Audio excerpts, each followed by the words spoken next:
Hi, this is Priyal Patel and this video demonstrates my implementation of lab2 LED control using ADC, PWM, timers and interrupts on ESP32 Feather V2 board. First of all, I will explain the hardware connections.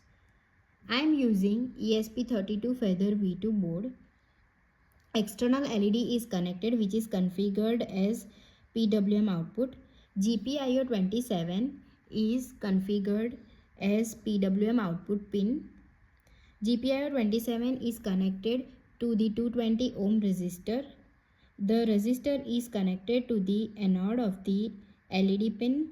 The cathode of the LED pin is connected with the ground. Now the potentiometer. Analog input ADC1. One outer pin of this potentiometer is connected to 3.3 volts. The other outer pin is connected to the ground and the middle pin, which is also known as wiper, is connected with the GPIO 32. GPIO 32 belongs to ADC1 and the potentiometer provides a variable analog voltage between 0 to 3.3 volts, which is read by the ADC. Now the push button. This one. I am using the onboard push button connected to GPIO 38. It is configured as digital input with interrupt enabled and the internal pull-up resistor is used.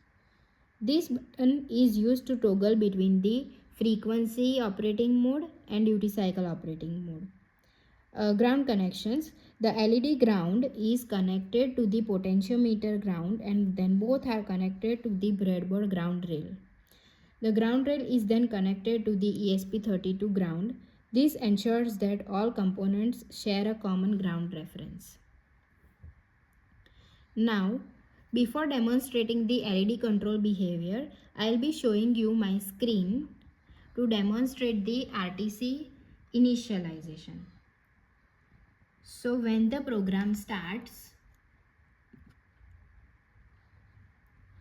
the system prompts me to enter the year, which I am entering 2026, then month March, third month, day is 5th day, weekday 4, hour 1 hour and 41 minutes, seconds 0, milliseconds I am entering 0.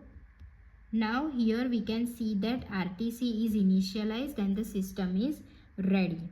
So after RTC initialization, PWM starts on GPIO 27. The initial frequency of this is 10 Hz and the initial duty cycle is 50%. The LED begins to blink immediately. So at this stage, the potentiometer does not affect the LED behavior. See, as I am rotating the potentiometer, there is no change in the LED's behavior. Now, when I press the button once, the system enters into the frequency control mode, which is prompted by the serial output, and here the frequency changes according to the ADC value.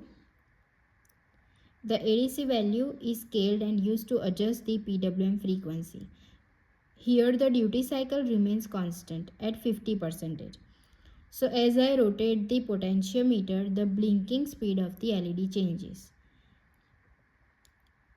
Important observation over here is when the potentiometer is at its lowest value, the LED is blinking very slowly, and when the potentiometer is at its highest value, which I am adjusting right now, the frequency becomes very high and the LED starts blinking extremely fast. Now when I press the button again, the system switches into the duty cycle control mode, which we can see over here that our system has entered into the duty cycle control mode. Now here, as I change the input value, the duty cycle changes the frequency over here remains the constant. So as I rotate the potentiometer, the brightness of the LED changes.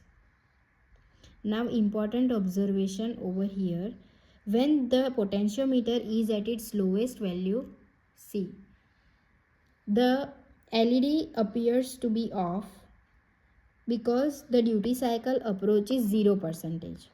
Now when the potentiometer is at its highest value,